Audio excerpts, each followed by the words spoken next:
Olá, meus queridos e minhas queridas, tudo bem com vocês? Bora continuar o nosso estudo de biologia animal.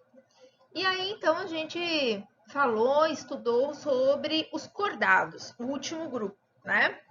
Então, nós demos as características gerais, fizemos 2 videoaulas, né? Que eu espero que vocês tenham assistido. Se não assistiram, tem que voltar lá e assistir. E a partir de agora, a gente vai estudar os grupos dos cordados. Essa videoaula e a próxima, né? São 2 videoaulas, espero eu. Nós vamos falar sobre. Desculpa aqui, gente, que eu fiz tá do avesso aqui a minha mesa. Nós vamos falar sobre, entre aspas, né, o peixes, né? O que a gente chama de peixes, ok? Por que eu pus entre aspas? Porque para sistemática filogenética e evolutiva, o grupo peixes não forma um grupo monofilético. O que é isso? Que o grupo peixes, eles não compartilham um ancestral comum exclusivo do grupo. Então, olha só, peixe, se a gente for comparar, peixes é isso aqui, ó. Isso aqui é o que a gente chama de peixe. Esse é o ancestral. Esse ancestral é só do peixe? Não é só do peixe. É do anfíbio, do réptil, da ave e do mamífero também. Então, eles não formam um grupo monofilético. Ok? Então, vamos lá. Aqui, essa figurinha eu gosto bastante dela. Se eu não me engano, é de uma questão do Enem, tá? Então, nós temos o ancestral aqui dos cordados. Lembrando que a gente tem outros grupos, né? O cefalocordado, os urocordados e os craniata. Então, agora a gente está falando só dos craniata, ok? E aí nós temos o que a gente chama de peixe, dividido em 3 grupos. Os peixes sem mandíbulas, que são os agnato, e os peixes cartilaginosos e os peixes ósseos, que aqui, a partir daqui, vai ter as maxilas. Tá bom? Então, vamos lá. O primeiro grupo de peixes que nós vamos estudar são os agnatos. Os agnatos são os peixes que ainda não apresentam mandíbula. Esse abrir e fechar da boca, ok? Nós temos 2 grupos, então, as feiticeiras e as lampreias, tá? Observem que, eu já falei isso na outra aula, a feiticeira só tem crânio. Quem vai começar a apresentar vértebra, olha, a vértebra aqui é só a lampreia, uma vértebra rudimentar, tá? E aqui, então, algumas características, tá? Não tem muito o que falar, né? Os agnatos, sem gnato mandíbula, então, agnatos são sem mandíbula. São também chamados de ciclostomados, tá? Círculo, estoma, boca. Por quê? Porque eles têm uma boca circular. Olha essa bênção aqui da lampreia. Olha essa figurinha em cima de mim aqui, ó. Né? Então, a boca é circular, ok? Aí eu coloquei aqui, nem vi. Então, a partir desse momento, né, a partir dos agnatos, a alimentação deles é desvinculada da filtração da água. Lembra que as fendas branquiais tinham um endóstilo que servia para alimentação. A partir de agora vão surgir as brânquias mesmo, né? E essas brânquias só vão ser destinadas para a respiração, ok? Então, essas brânquias não apresentam mais a função de alimentação lá com o endóstilo, ok? Portanto, a região das fendas faringianas está apenas relacionada com a respiração, não mais participando da alimentação. Então, aqui a título de curiosidade, né? Essa é a feiticeira, uma deusa, uma louca, uma feiticeira. Vocês lembram dessa música? Não, não é da época de vocês, né? Da minha época.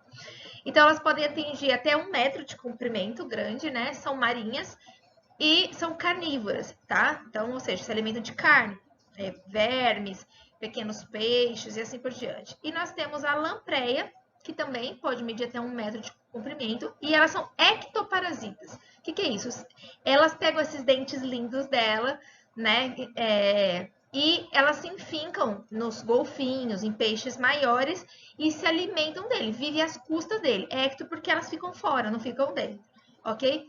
Nós temos marinhas e de água doce, e como eu falei, as lampreias têm vértebras rudimentares. Esses são os agnatos, ou ciclostomatos. E a partir de agora, a gente vai estudar os gnatostomados, ou seja, o surgimento na mandíbula, ou maxilas, beleza? Além das maxilas, temos o surgimento das nadadeiras pares. Eu vou explicar isso para vocês. Só tomam cuidado. Gnatostomados são todos esses peixes que não são agnatos, mais anfíbio, mais réptil, mais ave e mais mamífero, tá bom? Todos nós enquanto mamíferos, somos gnatostomados. Dos gnatostomados, nós vamos dar os peixes. Os peixes são divididos em dois grupos. Os peixes cartilaginosos, que são os condrícteis, esse daqui, tubarão, ó, arraia, e os ósseos, que são divididos em três grupos que a gente vai ver, tá bom? Na próxima videoaula. Vamos estudar, então, essa importante aquisição evolutiva aí. Por que a presença dessa maxila foi tão importante, tá? Para o sucesso evolutivo aí desses animais, desses cordados.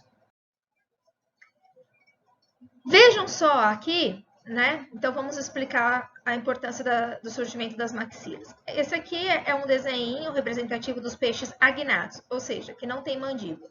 Então, eu tenho um crânio aqui cartilaginoso, tá?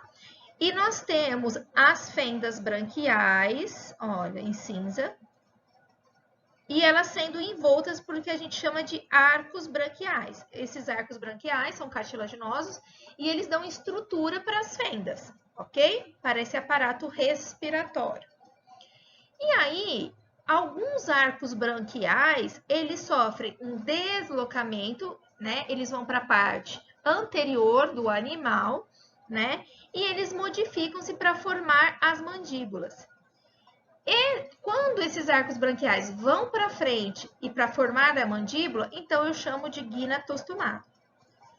Os primeiros gnatostomados, que são chamados de placodermos, que são extintos atualmente, né, eles não tinham dentes, tá? E aí depois surgem os dentes com os peixes ósseos e cartilaginosos. Então aqui vocês veem já uma mandíbula mais derivada, né, mais complexa, tá? Mais robusta, como coloca aqui, né? E com dentes.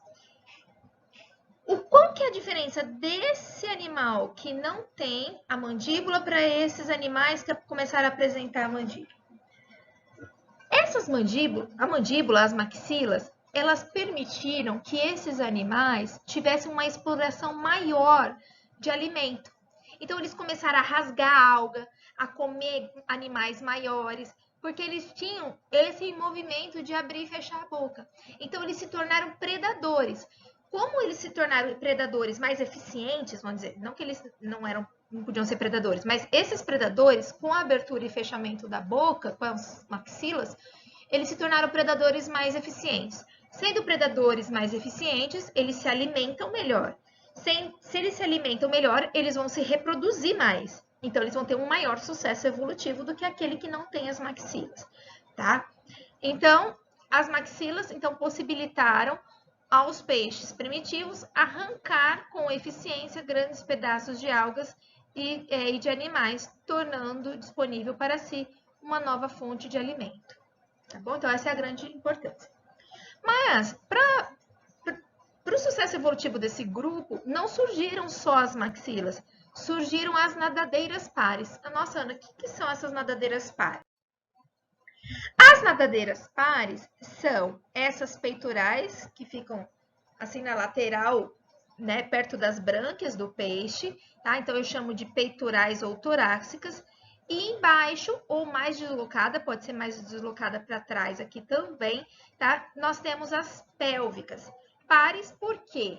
Porque nós temos uma ao lado da outra, tá? Observem que a anal, ela só tem uma, tá? A dorsal, uma.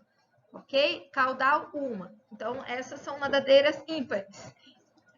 Então, as peitorais e as pélvicas, mais deslocadas para baixo, elas são nadadeiras pares. Qual que foi a importância disso? Permitiu uma maior movimentação do animal, uma movimentação mais eficiente. Então, eles conseguiram se deslocar de maneira mais eficiente na água. Deslocando mais eficiente, você se alimenta melhor, você foge dos predadores, né? Então, isso você tende a ter um maior sucesso evolutivo. Paralelamente a isso, surgiu também a nadadeira caudal, tá? Aí aumenta a área da cauda, que é típica dos cordados, né? E uma maior eficiência na propulsão do corpo. Então, o que a gente pode concluir? Que as maxilas e as nadadeiras pares e caudais possibilitaram uma maior diversidade no modo de vida e comportamento, e isso facilitou o sucesso deles, ok? E é tão doido que as nadadeiras peitorais, elas são homólogas. O que é isso? Elas têm a mesma origem dos nossos braços anteriores. E as pélvicas, que são mais deslocadas para trás, né? Elas têm a mesma origem, ou seja, elas são homólogas, mesma origem evolutiva das pernas, tá? Então, as nadadeiras pares, elas persistiram nos demais vertebrados, porque essas nadadeiras originaram os membros anteriores e posteriores. Leiam aqui, ó, a peitoral é equivalente aos membros anteriores, aos braços, e a pélvica aos posteriores. Então, olha como foi importante o surgimento também dessas nadadeiras pares.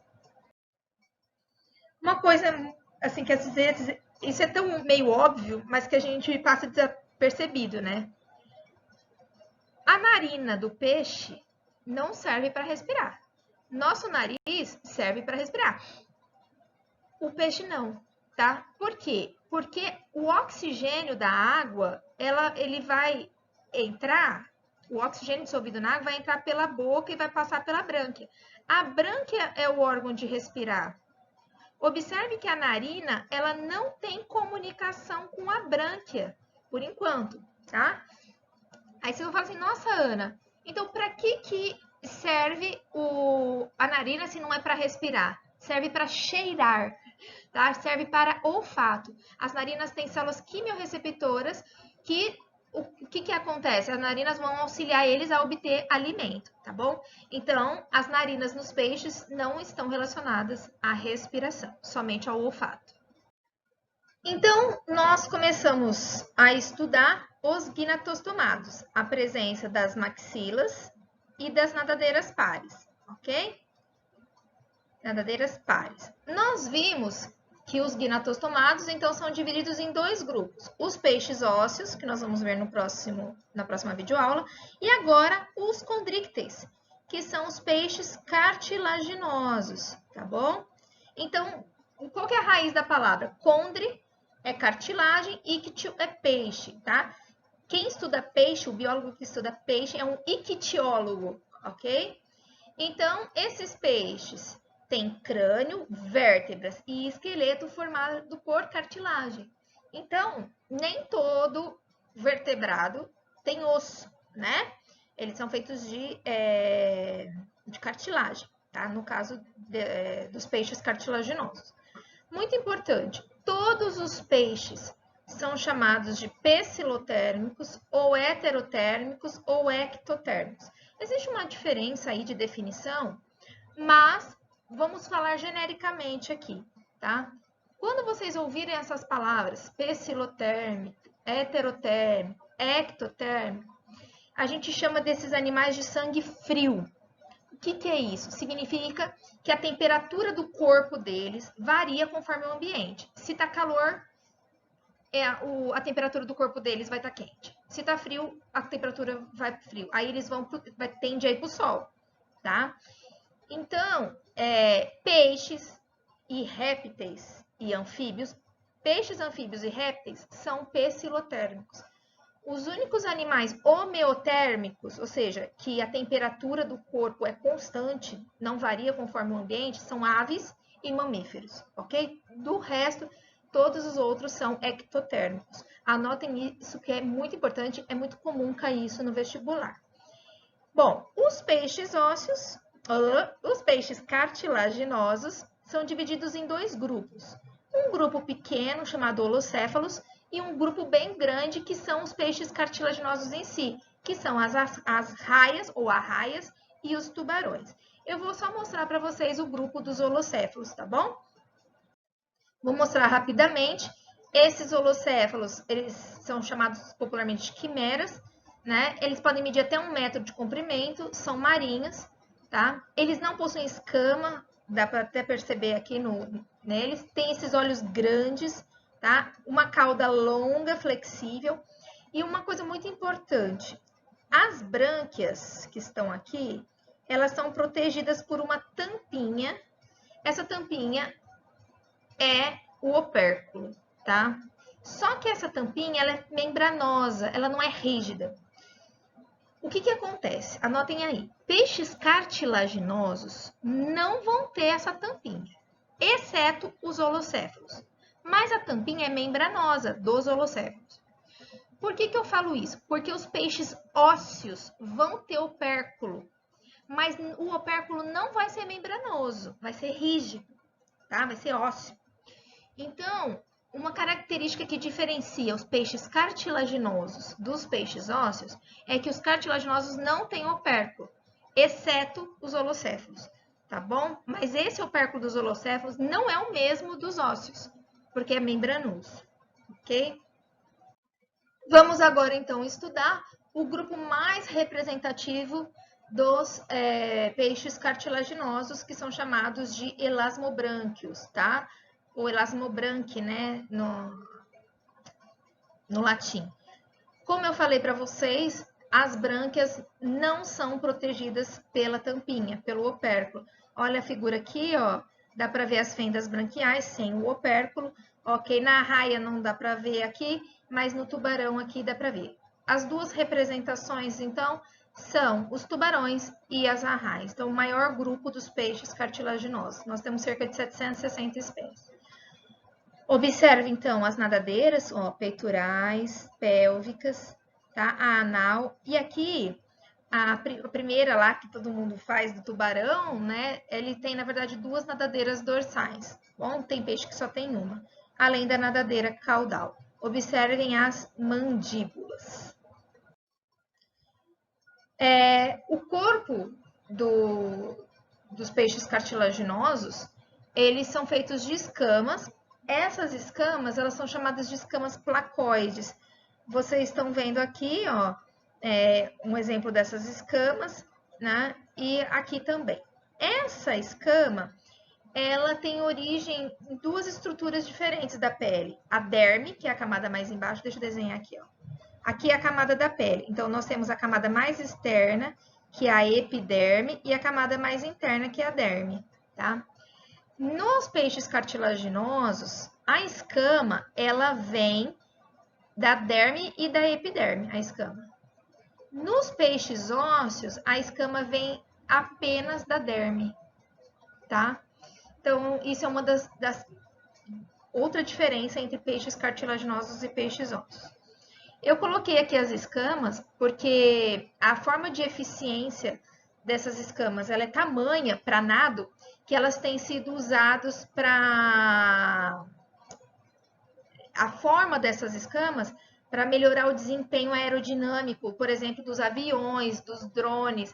Então, eles usam a forma dessas escamas do tubarão para melhorar o desempenho aí de aviões e drones. Muito legal, tá? Carros e assim por diante. É o que eu escrevi aí de curiosidade para vocês, tá?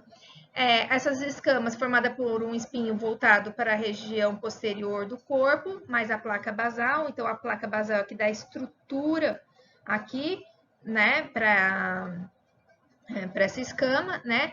A forma e a disposição das escamas no corpo reduzem a turbulência da água ao redor do animal, aumentando a eficiência do nado. Ok? Então, essas escamas são importantíssimas para a eficiência de locomoção deles. Uma coisa também muito importante que vai diferir dos peixes ósseos, a boca ela é transversal, vai de um lado para o outro, e ela é ventral, na parte de baixo. Peixe ósseo vai ser anterior, vai ser na cara, né? O peixe vai ser aqui na frente, tá bom? Então, isso é uma outra diferença dos peixes ósseos. Boca transversal e ventral, dentes pontiagudos, ocorrem em fileiras ou as fileiras, tá? Geralmente são carnívoros. Existe o tubarão, que a gente chama de tubarão-baleia, que se alimenta de alguinhas pequenas, que são os plânctons, ou até de zooplâncton, que são animais bem minúsculos, tá? Os tubarões, os peixes em si, mas principalmente os tubarões, eles têm o olfato, o cheiro extremamente desenvolvido, né? Tanto é que um pingo de gota de sangue eles já conseguem sentir, né? Por causa da presença das células quimiorreceptoras. E a presença dessa linha lateral também presente nos peixes, tá bom? Os peixes existem, todos os peixes têm essa linha lateral. Essa linha lateral, que está uma em cada lado do peixe, tem células mecanorreceptoras. O que é isso? Células que percebem a movimentação da água. Então, mesmo ele sem enxergar, ele consegue sentir se tem predador perto pela simples movimentação da água, porque essas células na linha lateral avisam os peixes. Os tubarões, eles têm uma estrutura também chamada de ampolas de Lorenzini. Tá? Então, olha só, tem células quimiorreceptoras no nariz, nas narinas. Tem células mecanorreceptoras, linha lateral. E tem células eletroreceptoras. O que é isso?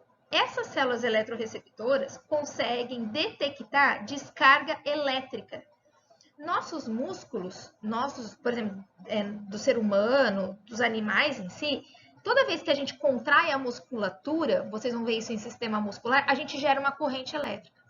Então, essas células que têm esses eletroreceptores nas ampolas de Lorenzini conseguem detectar a contratura muscular das presas, ok? Então, imagina como que o tubarão consegue sentir as suas presas, ok? Então, essas são as ampolas de Lorenzini que vocês estão vendo aqui, que percorre toda a cara e face interna do tubarão. Eles são dioicos, o que significa isso? Tem o macho e tem a fêmea. E o macho, como eu sei diferenciar? Porque o macho tem um pipi. O pipi dele é chamado de clasper, tá bom? Na verdade, é uma modificação da nadadeira pélvica, tá? Então, a fêmea não tem o clasper, o pênis. A fecundação é interna, né? E o desenvolvimento é direto, ou seja, não tem forma larval, não tem forma intermediária, como nós vimos já em alguns animais. Eles podem ser ovíparos, botar ovos, podem ser ovovivíparos, põem ovos, mas não elimina os ovos, fica na mãe. E podem ser vivíparos, ou seja, a mãe não tem ovos, mas aí a mãe que gera, ok? Ficamos então por aqui com os peixes cartilaginosos e vamos para a segunda videoaula com os peixes ósseos.